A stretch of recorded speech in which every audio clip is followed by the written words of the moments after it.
All right. It says we're live, so I'm going to assume that that's actually the case. I'm going to fix my chair here, get the computer all set up. Everything is good to go here on a Wednesday night for this week's Panther-Lair Show on youtube.com/Panther-Lair.com. Appreciate everybody tuning in. Jim's going to be joining us here in a few minutes. Voodoo IPA asked if the Panther-Lair studio is underwater. It's not, but it certainly did have a bit of a monsoon here in, I think, Western PA. I was going to say the South Hills, but I don't think it was just here. I mean, seeing on social media, it seems like it was pretty floodworthy this evening, and hopefully everyone's okay and safe.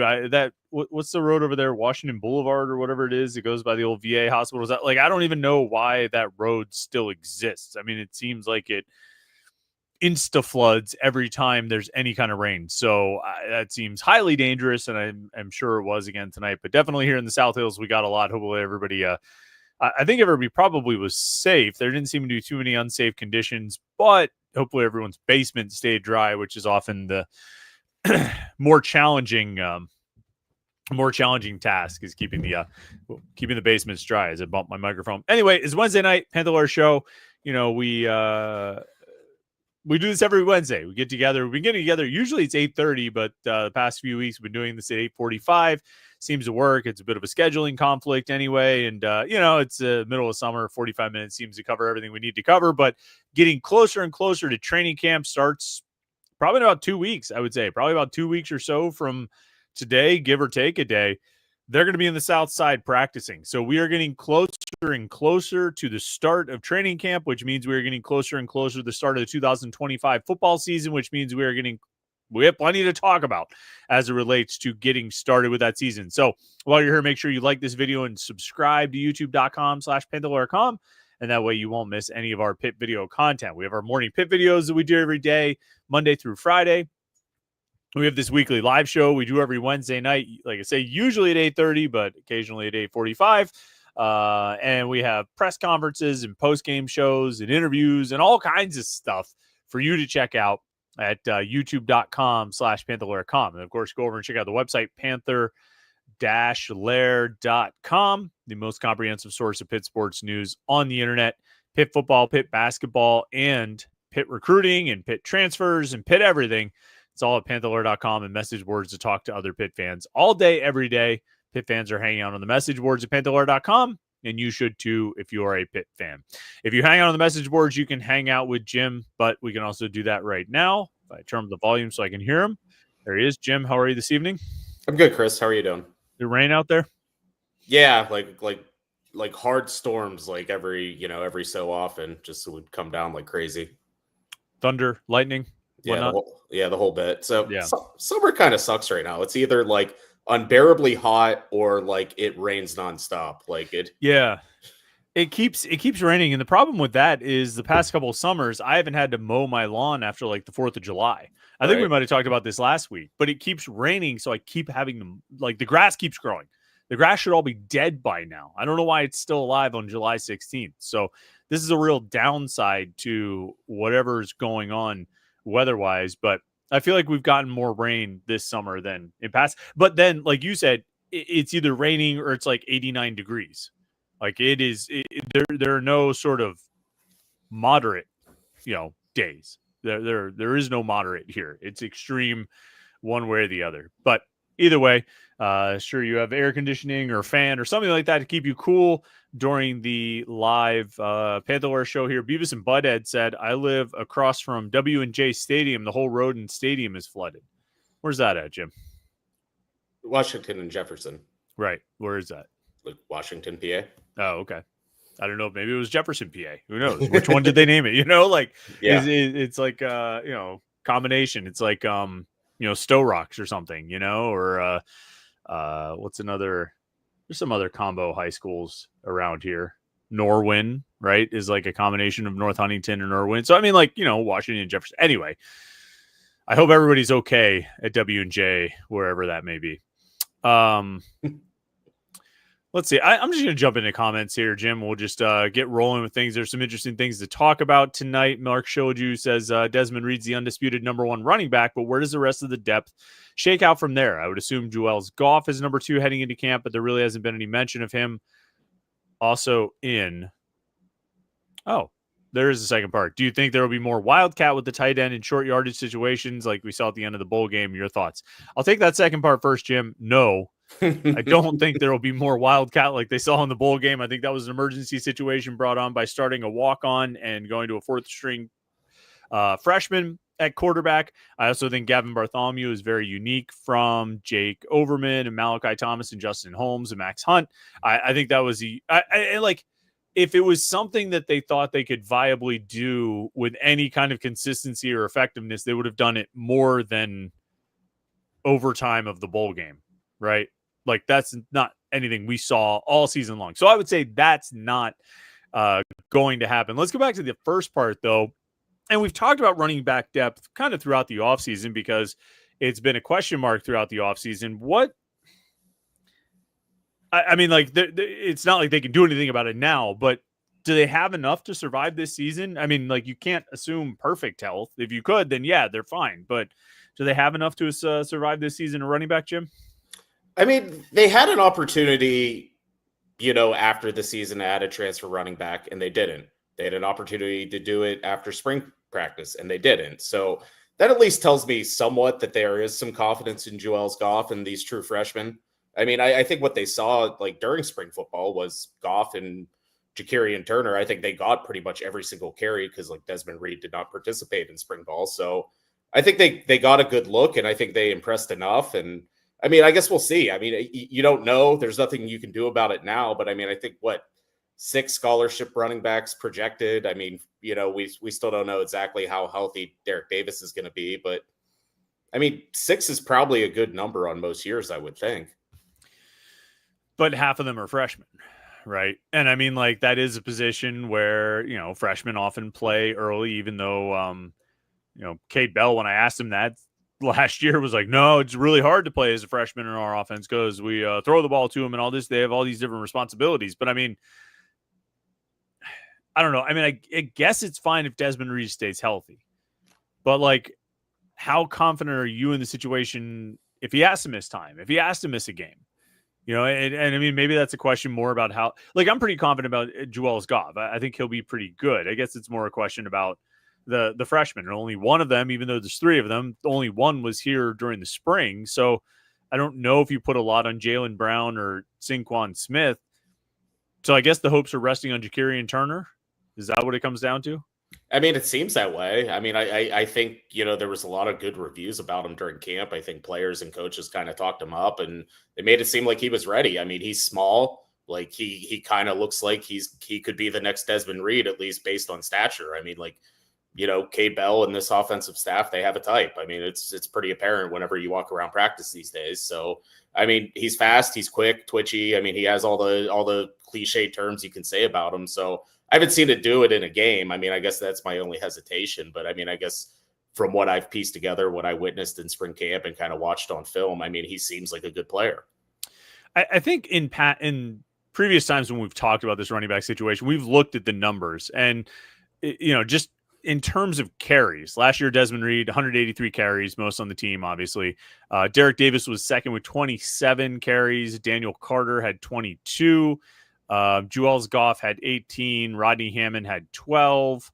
Chano Wabuko had 6.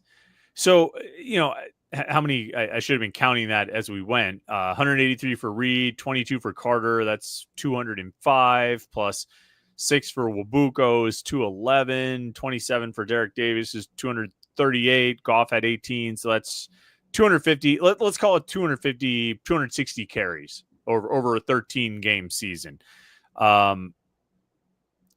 They moved guys around. They did different things. Goff didn't play until late in the season. Hammond got 12 carries, kind of sporadically scattered around there.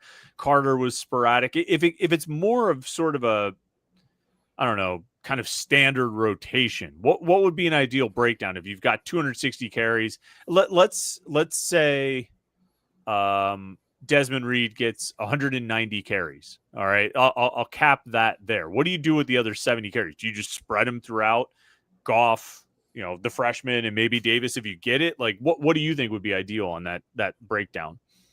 I mean, if like Joel's Goff is kind of like who we've kind of been talking about. I mean, I think you kind of want him getting 40 touches, right? I mean, like it seems like he should at least be part of the offense, spelling Desmond Reed, and that way you can even move Desmond Reed around, like put him in motion, let him do things in the slot, like create mismatches with him, like because that's just who he is. So, I mean, you look at it last year. You said what the second highest carrier had what 27. 27 among the running backs. Yeah. And Daniel Carter 22. So, I mean, if Right. you could kind of just blend that into one backup running back, I mean, I think that's fine. Like if Joel's Goff can handle both of those, like 45 or so snaps, I mean, I think that's kind of right. Now, along with that, you had 116 rushing attempts for Eli Holstein and Nate Yarnell. Some of those are sacks, so you have to take that into consideration. But let's just kind of roughly go with that number. I'm not going to include the 21 carries that Julian Duggar had because I think that was a different sort of style of offense. But I think the next question is if there's 100 rushing attempts or 95 rushing attempts for the quarterbacks, do you have enough faith in the running back depth and talent to cut down on the number of quarterback runs? Or do you think that has to just stay in place and you still have to have 85 to 95 quarterback non-sack rushing attempts just as sort of the design of this offense? You know what I mean? Yeah, but I mean, like how many of those were design runs for Eli? Like I know they had some read options. I think in the Youngstown State game, he pulled one, and I think he had big rushing totals against North Carolina. But like, I don't know. I don't really remember like that many designed Eli Holstein runs. I mean, were some of them scrambles? Like, yeah, I'm looking. It just seems like 100 would be a lot for him. Right. So Pro Football Focus, I'm looking at how they break it down. They give him 425 rushing yards. Now, I think they don't count sack yardage in there.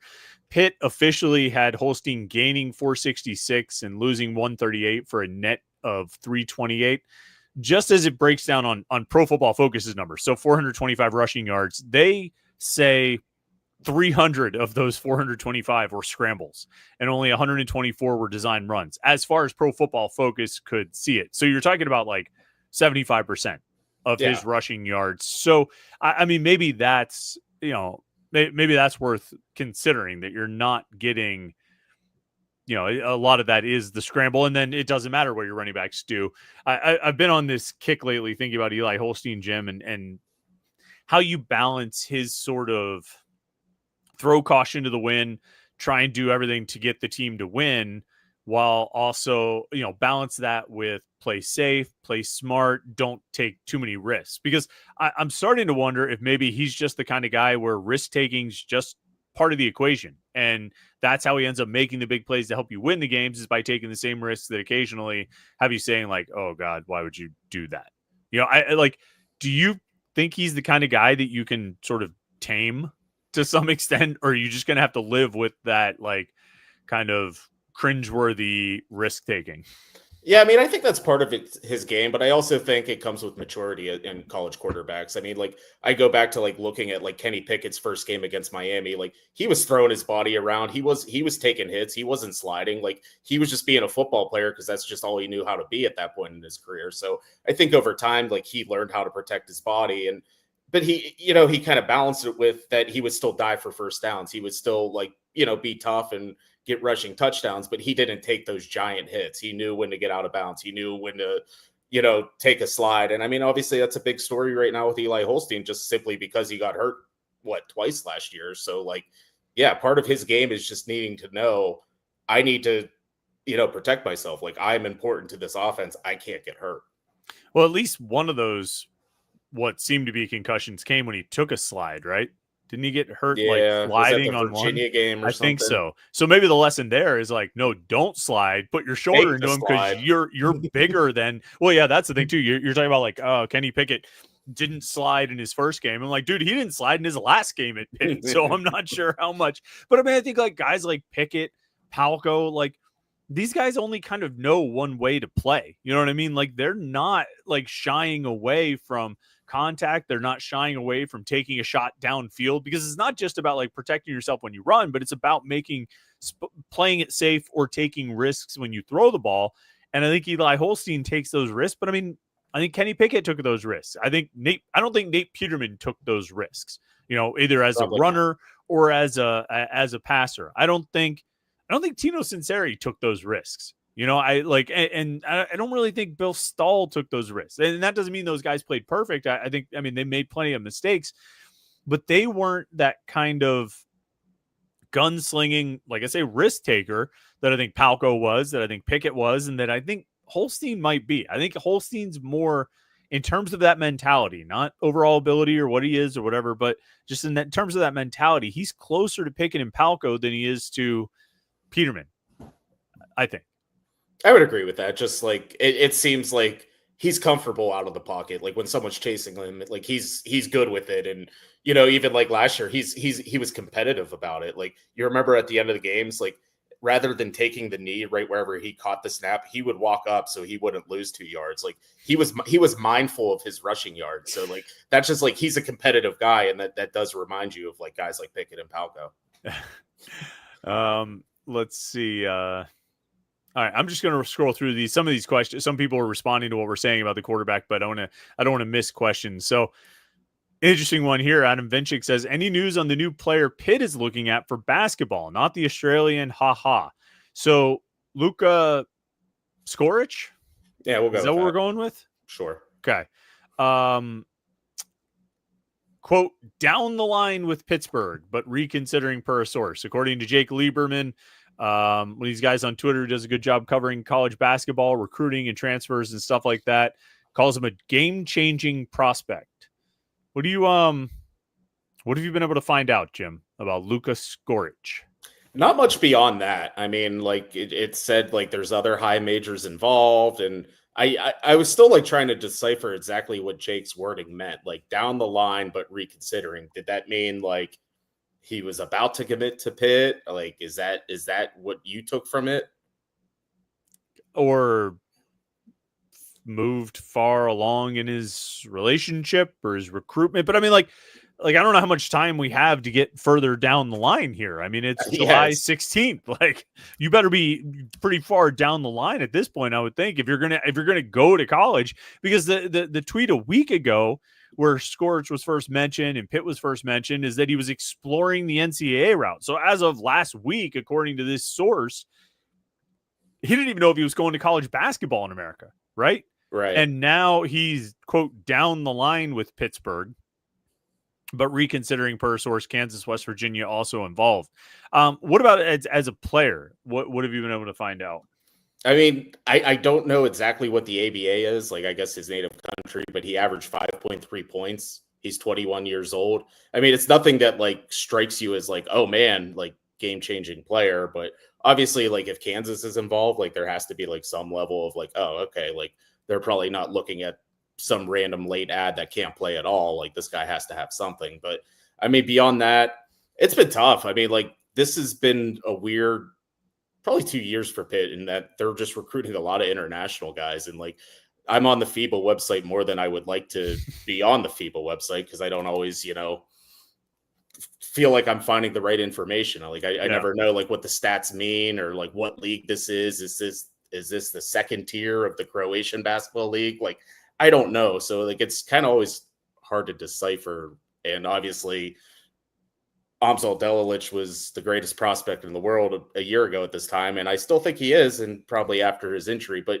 you just don't know with these guys. You really don't. Yeah. I guess we'll see. I mean, it's another puzzling piece in a puzzle that hasn't really, the best I can typically say is I don't think we've got a full picture of it. And maybe eventually we'll get a full picture that makes sense and everything is understood, but we don't have that right now. Ian Labach. So this could be Ian Labach, could be Ian Labach, right? Like there's a lot of ways we could go with this name. But says, how would you improve the Panther Pit for the upcoming season? Jim, I don't have a lot of improvements for the Panther Pit. I have lots of thoughts on the Pitt fan base, and I often express those and discuss those on the message boards about what I think about this fan base and its strength and mobilizing the fan base and whatnot. But the Panther Pit, I can't really fault them. Like football, basketball, whatever you want to say. Like I think the Panther Pit is one of the strengths of the Pitt fan base. The students show up at the football games. They show up early. They stay. They cheer. They're loud. I think they acquit themselves far more nicely than the adults do at Pitt football games. So I don't know if I would do much to improve the Panther Pit. Do you have ideas? Well, I don't know if you need to go to confession for butchering that name because this is the Pitt Pope. I thought it was. I wasn't sure, but you know, I don't know. I mean, change your name to John Paul or something like that, and I can pronounce that one. But I apologize, Ian. You know, like could be Ian. Yeah, it could be Ian. It could be Ian. Can't assume these days. Yeah, no, Ian Eagle. Right. You know, if you like only watched football games with closed captions, you might think it's Ian Eagle. You know, but you wouldn't know. Yeah, because you don't hear it. I mean, that's a hard thing. So maybe he'll get in the comments and tell if it's Ian or Ian. But anyway, what would you do for the Panther Pit, Jim? How would you improve? Honestly, not much. Like I'm kind of with you. I think they've been kind of great lately, and like even whenever the rest of the stadium isn't full, like you can feel the energy from them, and like I think they've been loud, and I think it was a positive move, like kind of moving everyone behind the one end zone. I think even I think the first backyard brawl, one of the West Virginia players even said like that made a difference. Like they were loud, like they were on us, and like we could feel that. So like having the entire student section field level, I think was probably one of the best things they've done since moving to Acrisure Stadium, really. Yeah. And the students show up. I mean, like they tried to do all these things to get the students to stay to the end of the game. And like, what's funny about that is I remember not too many years ago, like Nick Saban complaining about the same thing with Alabama students that they didn't stay till the end of the game. So it's not like a unique to Pitt thing. And they came up with different things that give you a free drink or something if you stayed till the end of the game. But I mean, they show up, they're there, they're loud. I think they do their job. Like that's one area of the Pitt fan base I just have no qualms with, no complaints for. And they represent themselves well, I think. I got nothing to say there. Marlon Barnes Truther says, I think kicker deserves its own morning pit with all the questions around it. I don't disagree with that. I just don't know what I would really say about a kicker for 20 minutes or 15 minutes. I don't know what to expect out of James London. I think there are big questions there. I think he made some really long kicks at Murray State, but I don't think he was necessarily all that consistent. And he obviously wasn't all that consistent this spring, as evidenced in the spring game and also what we heard kind of throughout spring camp. I don't know what the next best option is. I don't know if there is a next best option, but I don't think anyone took Ben Sauls for granted. If they did, I think they'll learn the folly of their ways this season, because they're not going to have Ben Sauls out there. More drives need to end in touchdowns because you don't have the reliable field goal kicker that you had a year ago. What do you think? What are your thoughts on the kicker situation, Jim? Yeah, I think you kind of touched on it. So I don't know how you would stretch it into an entire morning pit. I mean, they got a transfer kicker from Murray State.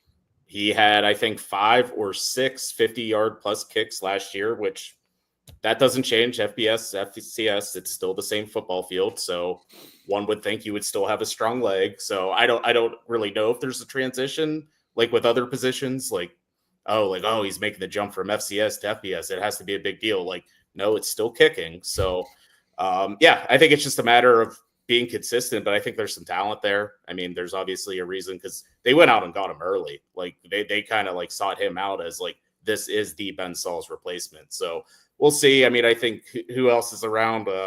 Sam Carpenter, I think is a name. They had a good, I think somebody that's joining the program, like a high school, Trey or Troy something. Oh, I know what you mean. But yeah, they have an incoming, well-regarded kicker. But I mean, yeah, we'll see. I mean, we'll talk about it during camp, but like, there's not much to talk about it now because we saw the spring game and we saw him miss kicks. So that is what it is. Yeah. Unfortunately, that's the lasting memory, the lasting image. And I think that's all anyone's really going to think about until the time comes when he makes a kick. Beavis and Butthead said, I shouldn't be worried about the quarterback situation, but Eli not going to ACC Media Day has the antennas up because of the way last season's quarterback situation shaped up. Do we talk about the ACC Media Day attendees last week, Jim? I don't believe we did. So is it? Oh, we just had some big thunder here. Hopefully, we keep power. Is it weird or is it not weird that Eli Holstein's not going to Charlotte? So in the past couple days, I've been previewing all of Pitt's opponents, and I've been doing a deep dive into pretty much every team on Pitt's schedule.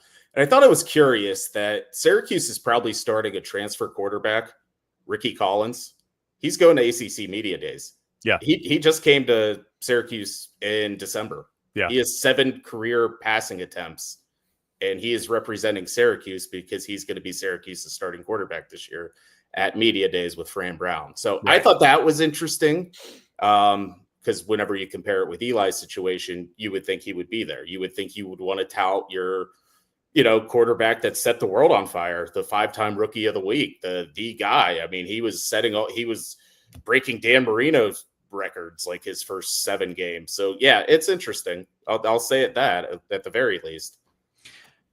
There's a few things. One, because I kind of looked through the list of all the people who are going to ACC Media Day, 17 teams in the conference. There are only 4 that are not bringing a quarterback.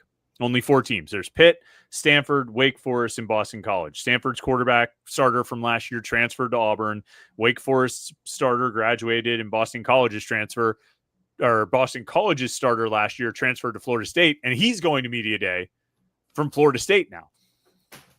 Those are the only 4 teams that are not bringing a quarterback to Media Day. Everybody else is, which means everybody other than Pitt is bringing if they have a returning starter or quarterback, they're bringing him. Haynes King, Cade Klubnik, CJ Bailey, a sophomore at NC State. Like all these guys, returning starters are going.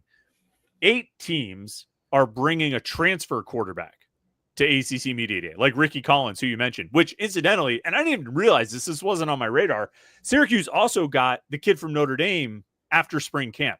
Angeli, right. The Athletic ranked every projected starting quarterback in the country. Did you see this? This came out today? No. They ranked him, not Ricky Collins, which is funny. But that's a whole other thing. But 8 of these teams are bringing transfers.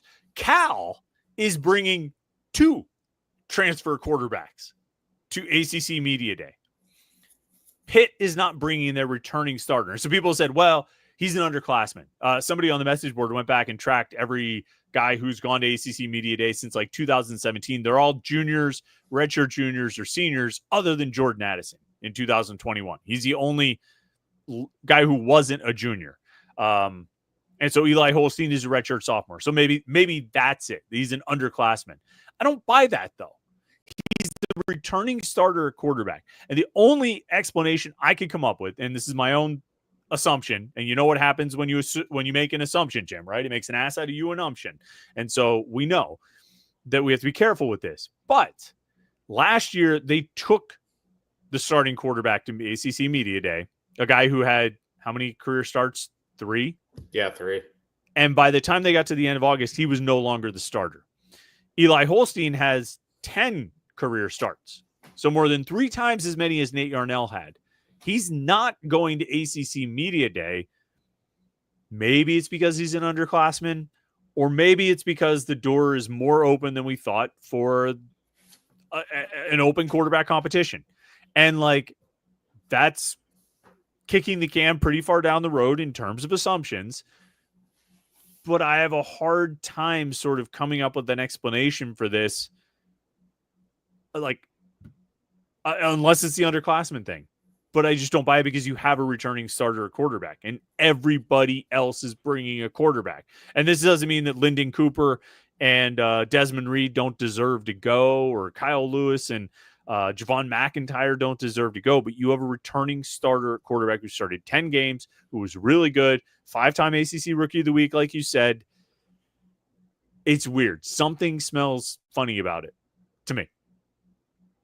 Well, just by doing it, like they invited this conversation, they invited this speculation. So whether it was not meant to be anything more than, Lyndon Cooper's just a senior starter and had a really good year too, maybe that's all it is. Maybe there is some sort of weird team policy, but like you said, Jordan Addison went as a sophomore. So I don't know. I mean, maybe there is going to be more of a quarterback competition. Maybe Pat Narduzzi's just like suspicious. He's like, oh, I brought Nate Yarnell last year, and he just didn't really have a good camp, so I want Eli to be ready. So I don't know, but yeah, like just by doing something like that, you just invite the conversation. And now we're at the point where like people are kind of interested about the season. Like we're 2 weeks out. Like it is fast approaching. Media days are next week. Like it's all about to ramp up. So you're just inviting a weird kind of sub story that you didn't need to have.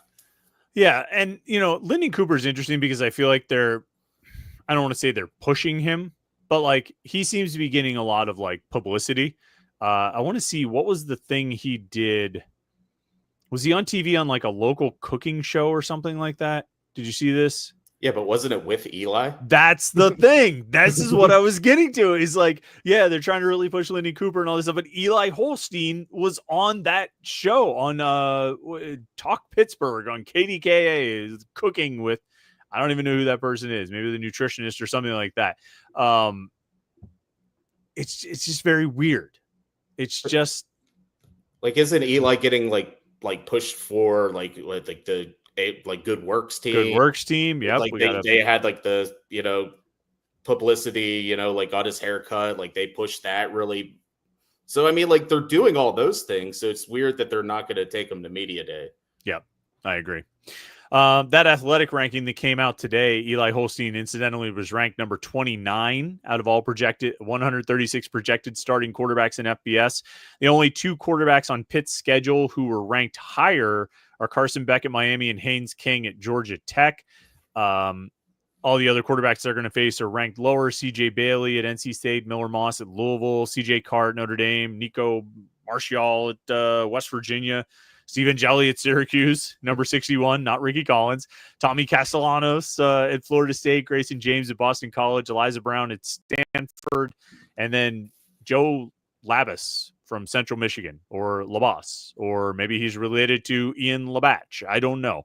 Who incidentally, this quarterback from Central Michigan is one spot below Christian Veyer in tier 7 on the rankings. How about it? So this ranking at least considers Eli Holstein to be a top 30 quarterback nationally. And I think it's interesting that the two quarterbacks on Pitt's schedule who are ranked higher would be Carson Beck and Haynes King, because those are also the last two games on the season. And like, I think Carson Beck's pretty good. I think Haynes King is really good.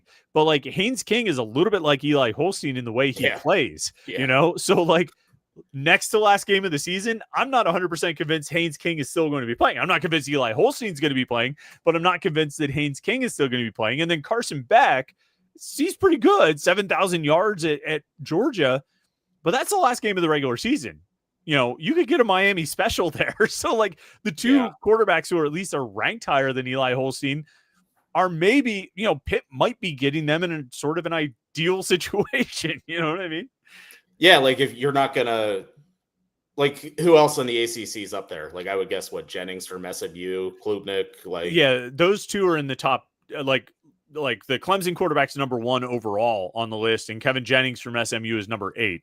And then the other guys ahead of Holstein, so they have it in tiers. So tier 1 is Cade Klubnik and Kevin Jennings. Tier 2 has Carson Beck and Haynes King. Tier 3. Has Darian Mensah, the Tulane transfer, who's at Duke, Gio Lopez, the transfer, who's at North Carolina, and then Holstein. So those are, by this ACC ranking wise, he would be the number 7 quarterback, which I think that's fine. 7 out of 17. Yeah. I mean, it feels right for, starting out great, getting hurt, kind of struggling mid-season. Like he was both good and bad last year. So, I mean, I think that's probably a fair place to put him. Yeah. I'm trying to remember where, Gio Lopez, the North Carolina quarterback, came from South Alabama. So see if that works, but he's not on Pitt's schedule. So it kind of doesn't matter. Right. Swim Boyd says, why can't we just not have a quarterback question for a year? I mean, they didn't have a quarterback question in 2018, 19, 20, or 21. They didn't have a quarterback question in 2016. They didn't have a quarterback question in 2014, I would say. They didn't really have a quarterback question in 2011 or 2012. No matter how much people didn't like Tino Sinceri, it's not like there was really a viable option otherwise, right? There are plenty of years where they haven't had a quarterback question. I don't even think there was a question going into 2022 or 23 about who the starters should be. And 2024, it wasn't really a question until it sort of revealed itself as such in training camp. You know what I mean? So I don't think quarterback uncertainty and quarterback controversies are the norm at Pitt, but you have Holstein playing well, but some struggles down the stretch, and then maybe not playing great during spring camp, and it's sort of opening up the question marks and potentially opening the door for competition. But again, this media day thing didn't help. Voodoo IPA says, if a football player could currently enter the transfer portal, who would you want to see leave Pitt, and whom would be most detrimental if he left? I don't know if I have anybody I would want to see go. I don't think I'm going to name somebody like, man, they just need to get rid of that dude. Because his dad's probably watching. Yeah, right. Or some relative, his uncle. We're going to get nasty messages. Why would you say my son should leave? Guy who is most detrimental if he left. I don't know. Who's the single most important player on this team, Jim? The one guy. I think it's probably Desmond Reed. Because he is like their unquestioned best weapon on offense. Yeah. And if you took him away, who would you say is their unquestioned best weapon on offense? Right. That's, geez. Yeah, because I was like wondering if you would say like Kyle Lewis, the drop off to second team, and like that's significant. But like, yeah, you kind of take away all the juice from the offense. Your best running back, your second best receiver, your best return man, like he is like your playmaker. Your leading returning receiver. I mean, like he, like your leading return, in terms of receptions last year, is him. So yeah, that's a good answer. Desmond Reed would be the one guy who would be the most detrimental. Good job, Jim. Let's see. Beavis and Butthead says it'd be cool if we could get a Desmond Reed show. It seems like he has a Blake Hinson personality. He's funny. He's a funny guy to talk to. I think he's like Blake. He like appreciates the position he's in. You know what I mean? I don't think he really seems to take it for granted. I think Blake always appreciated that he was at Pitt and what he was doing and the opportunity he had gotten. And I think Desmond Reed strikes me as the same. He's not quite as funny as Blake, but I don't know if there are many people who are. Blake's command of the English language and cadence and delivery was unparalleled. So he's not quite at that level, but he does have a great personality. If you could have like a weekly show, who would be the like with a Pitt football player? Would it be Reed? I think it might be. Like he was just funny last year, like just because those first couple games, like I think he was still surprising people. Like he would like break off these like 70-yard runs. He's like, I'm telling you, like I am this fast. I am good. Like, and like people are going to start noticing. And so like I think at one point last year he got caught in the North Carolina game, and I think good friend Stephen Thompson asked, was like, Des, I thought you don't get caught. And he kind of started laughing about it. So like he was a good sport about that. So like I think he would be fun, like if he was sitting in between us somehow. Yeah, I think so too. Blue Hicks would probably be pretty entertaining. I think he's gonna give some good interviews. Kenny Johnson's a pretty good interview and an interesting, thoughtful guy. He would probably be an interesting guy to talk to. But yeah, in terms of personality, Desmond Reed's probably at the top there. Voodoo IPA says, whoever is the starting quarterback, do they play the entire first quarter against Duquesne? I mean, I would say no less than the first half, right? I don't think they're pulling starting quarterback in the first quarter. Now, I do want to see Mason Heinschel against Duquesne. I want to see Cole Gonzalez against Duquesne. I want those guys to be out there. I mean, the game should be far enough out of reach for that to be the case. No disrespect to our old friend Mickey Jacobs, who's running the defense there. But the game should be in hand for them to do that. But the starter should play at least a half, right? Yeah, I mean, I think last year, like we were kicking around the idea of like, when it became apparent that Eli was really pushing down on Yarnell, like we're like, oh, are they going to do, alternating series, or this guy gets the first quarter, this guy's get the second quarter. But I think once you become the starter, once like you're the first guy, like they want to give you a half at least. Like, so, I mean, again, we don't know if there's really quarterback controversy or anything like that, but like, I mean, I'm still assuming it's Eli Holstein's going to be the starter. And just like you said, like against Duquesne and maybe even Central Michigan, it'd be great to get like Heinzel on the field a little bit. Joshua Brown says, can you just ask Pat Narduzzi or Eli Holstein? You're the reporters after all, brother. There's a lot of questions we would like to ask to a lot of people, and we're not asking them. And it's not because we don't want to ask them. We need to have the opportunity to ask them, and we don't have it. On this question of the students, Beavis and Butthead says the student section should be right at the 50-yard line behind the home team bench. They would have a bigger impact on the regular crowd, and those tickets are only like $30 to $40 anyway. I don't think so. Like, you want the students to get loud, and I don't know if you necessarily want loud students behind the home team's bench. I think they like to be able to communicate on the bench. I think like you said, Jim, you put the students in an end zone, and for at least half the game, they are, for the whole game, they are making life difficult for the opponent, either at their back when they're backed up against their goal line, or in their face when they're trying to get in there and score. So I think they're exactly where they should be. I think that's a great spot for them. And I think it's probably where most schools put their students, don't they? They put them in an end zone.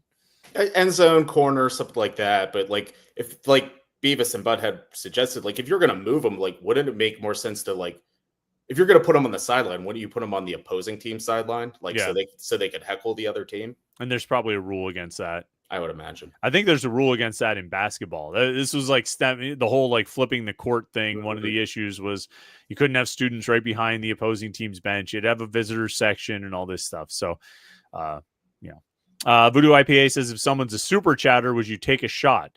Well, I don't know. No, probably not. But I don't have a bottle down here because someone actually is a super chatter.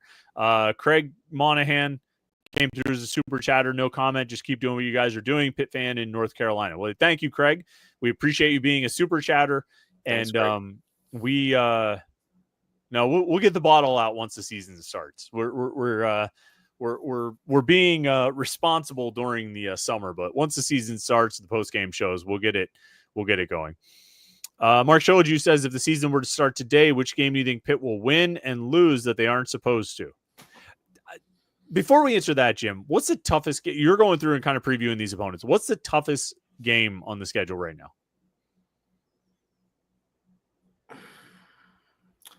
I guess probably Notre Dame.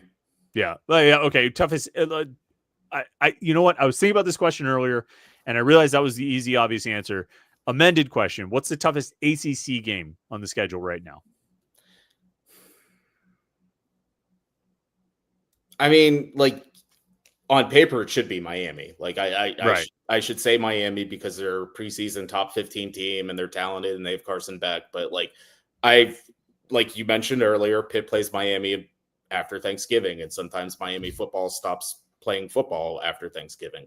So I don't know. I mean, just maybe like the general NC State curse of like Pitt always struggles against NC State athletics in any sport. Yeah.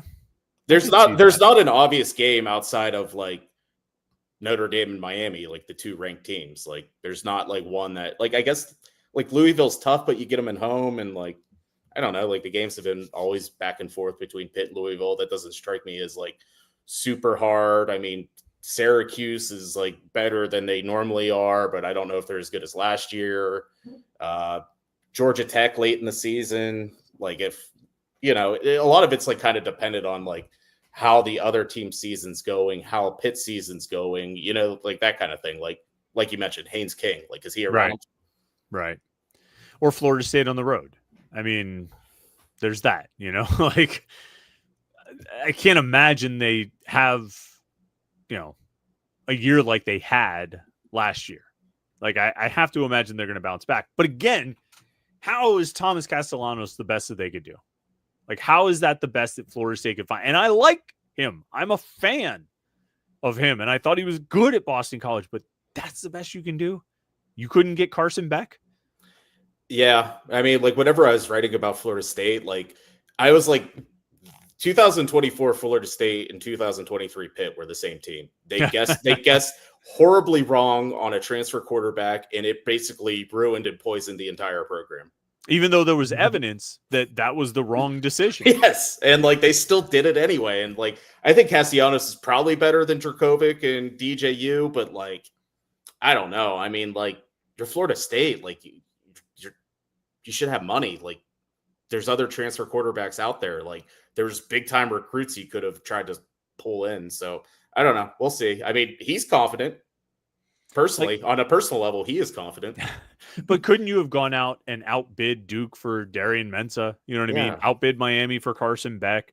I mean, I'm just talking about in the I mean, even the kid that went to Virginia, Chandler Morris, was productive. You know, he played at North Texas, but like, I mean, I still think I might take him over Castellanos. It just feels like you could have done better. And I'm surprised that I'm surprised. But I think we've talked about that plenty of times, and we'll keep talking about it because I like ripping on Florida State for some of these decisions. But anyway, all right, it's past 9:30, so we'll call it there. I think next week we'll get back to the 8:30, but definitely once training camp starts, we'll have our full hour-long shows. In the meantime, everybody like this video and subscribe to youtube.com/Panther-Lair.com. Tomorrow morning we're going to be talking on the Morning Pit. We're going to be talking about ACC quarterbacks, a lot of the stuff that we talked about tonight, that ranking in the Athletic, and kind of how it shapes up for Pitt or what it means for Pitt. We'll be talking about that and more. You can also go to the message boards at Panther-Lair.com, submit your questions for the mailbag. We always like to do those. So get your questions in, and we will answer as many as we can in the mailbag edition of the Morning Pit on Friday. So, Jim, thanks for your time tonight. Thanks, everybody, for tuning in. Like and subscribe, and we will catch up with you tomorrow for the Morning Pit right here on youtube.com/Panther-Lair.com.